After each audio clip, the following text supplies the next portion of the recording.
Ereignis, a Heideggerian concept taken in the context of the full equipping of a thinking to reach the full degree of growth of a thought. First off, is it a concept? We could also say, rather than concept, that it's simply somehow, I don't know how to say, Hilfdenken or something like that. Just a helpful thought rather than a concept or idea, so that we don't have to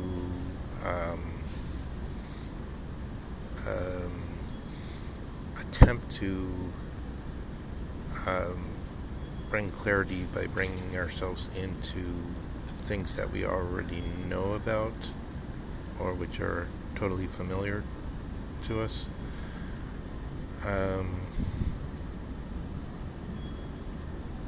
The question of Ereignis can't be answered chiefly on the basis of etymology, but it does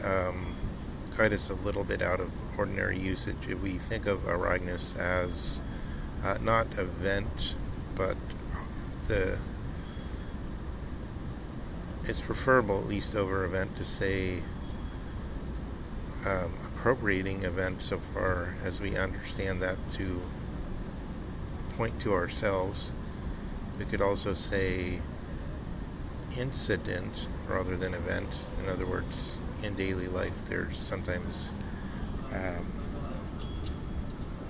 incidents which break us from the normal round of things and maybe bring us closer to ourselves in a certain sense. For example, if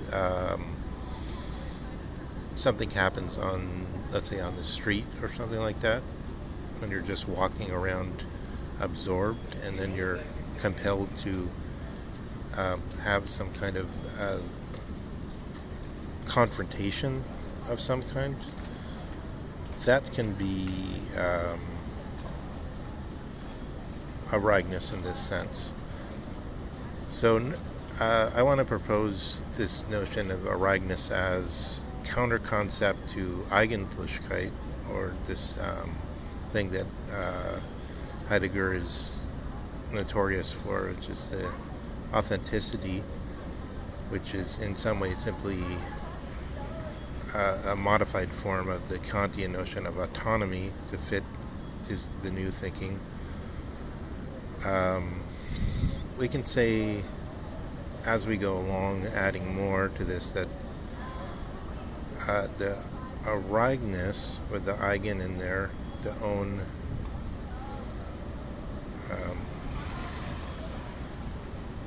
ipsis maucity almost in Nietzsche, it's a suggestion of something that's our own, has the same eigen in the Eigentlichkeit. Remember, Adorno has written this book about the so-called jargon of Eigentlichkeit, or authenticity, denouncing it. The Eigentlichkeit points to our own efforts to, in this Kierkegaardian sense, flood everything with our consciousness, our existence with our consciousness, which is supposed to be the difficulty involved in so-called individuation, according to Kierkegaard. On the other hand, where the counter-concept suggestion comes in is that Heidegger wants to say the Ereignis, or this coming to one's own, this appropriative event, is independent of the existence of the thinker, so that the philosophy, or to use just a vernacular word without any special meaning, the philosophy of Heidegger or the philosophy that has the name. Heidegger has the rubric over it, as the title. Heidegger says is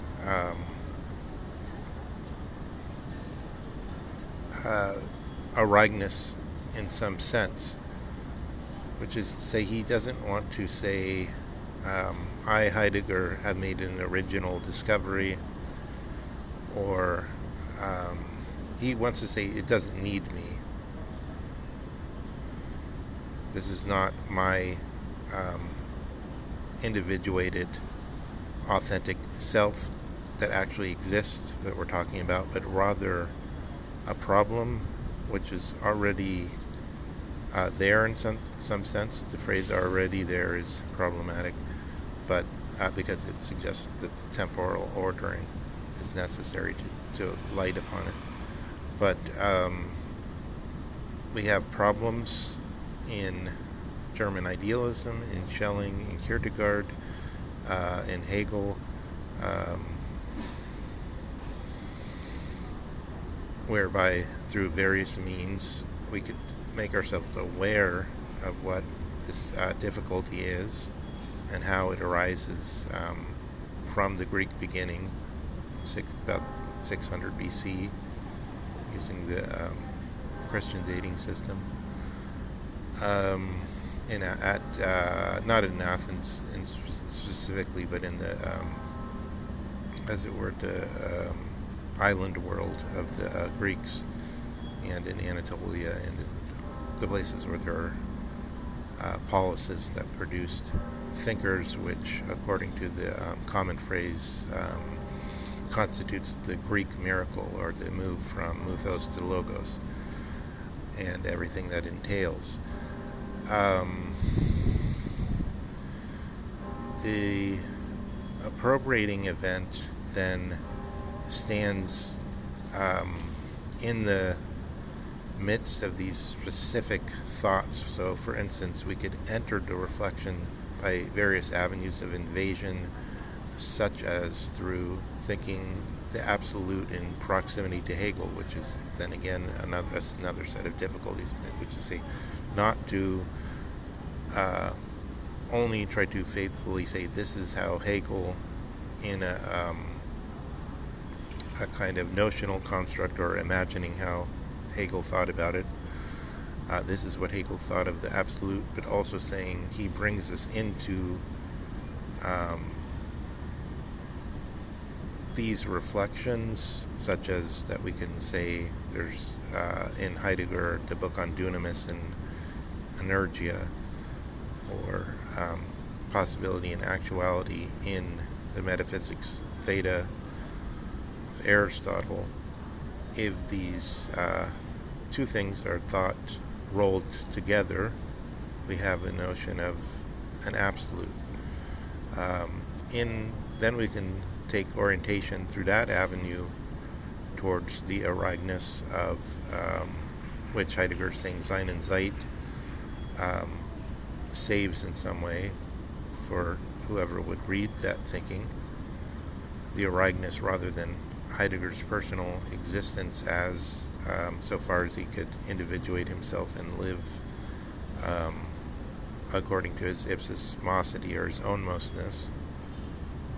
which is to say in contradistinction, what he's become through flooding himself with awareness of his situation, of his whole existence, rather than what he is as grown into a family and a larger circle of being, of language, of culture, of a people, of a genetic stock, of race understood as how does Darwin say it, the descent, as race understood as descent, the modern concept, rather than the ancient concept as race understood as cultivation, the move from nature to being truly human, specific forms of cultivation or civilization, civilizing process.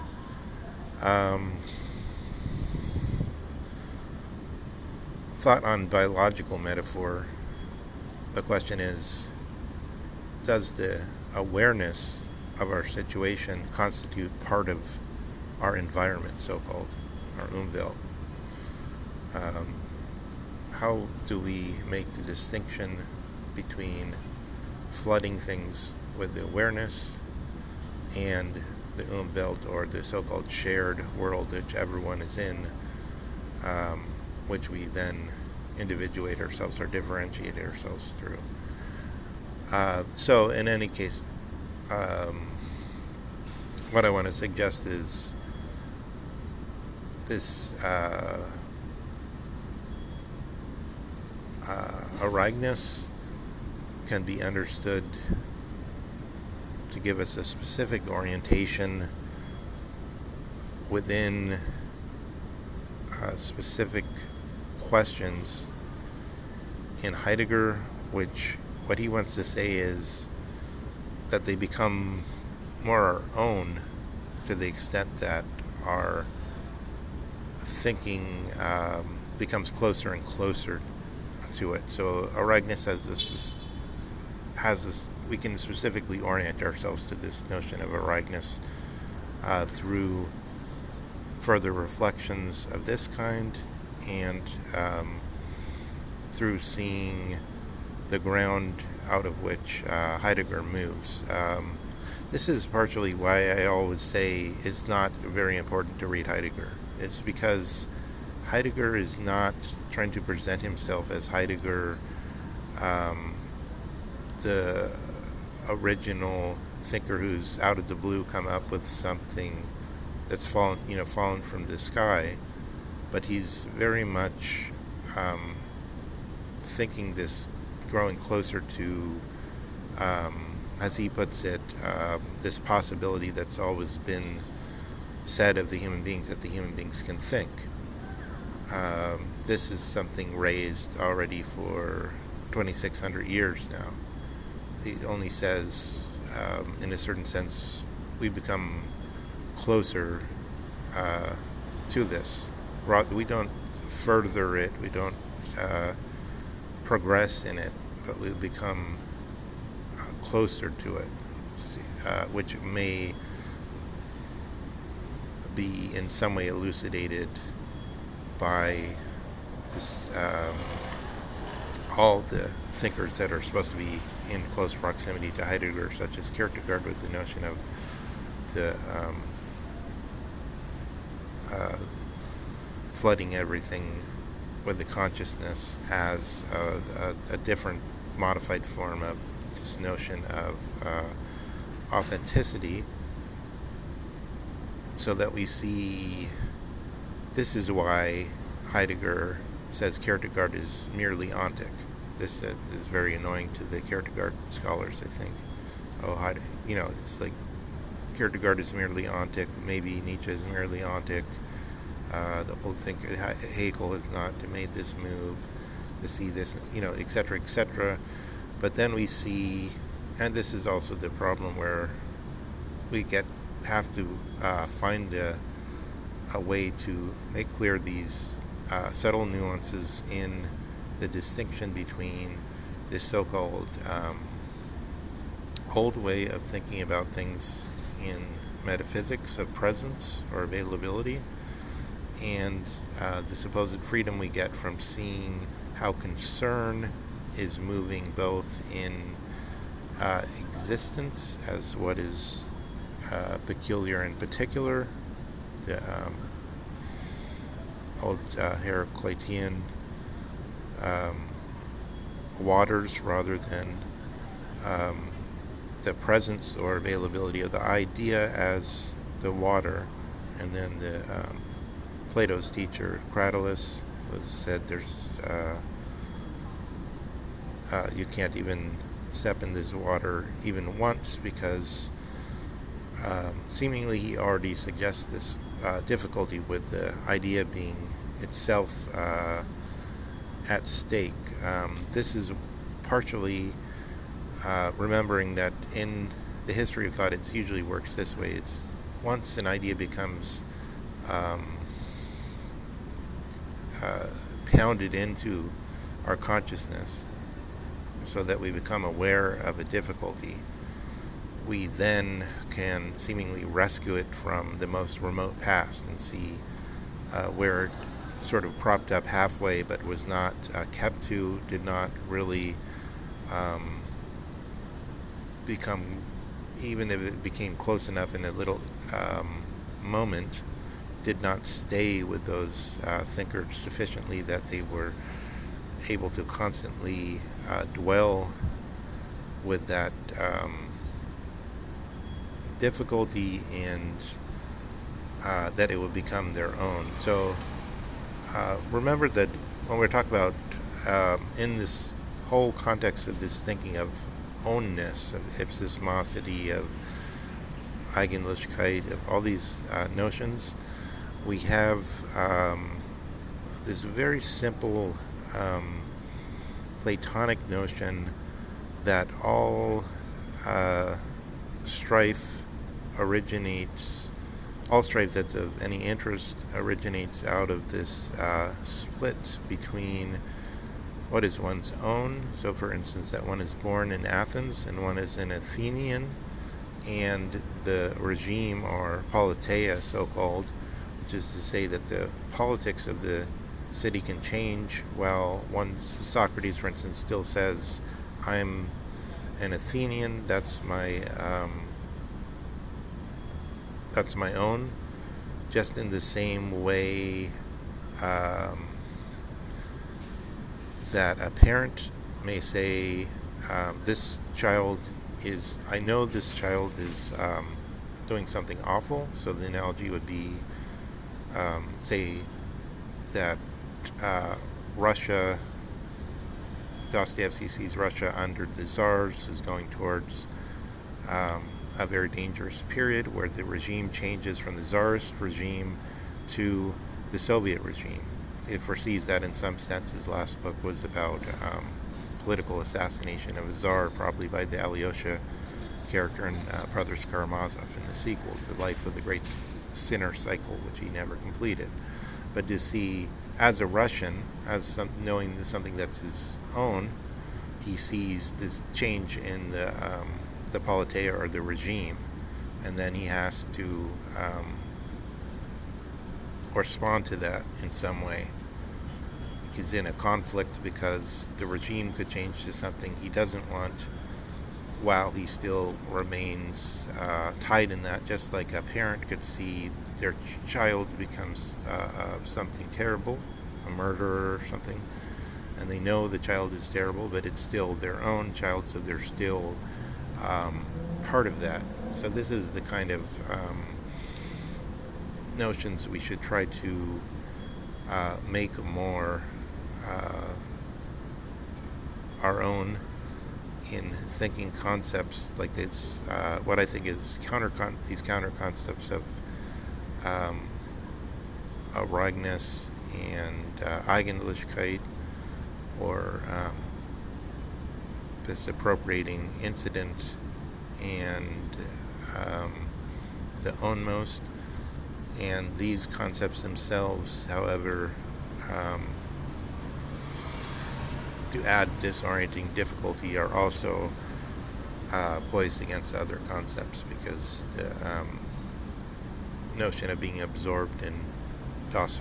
Man, it's capital MAN, as what the group is, which is similar to saying the politeia, or the regime,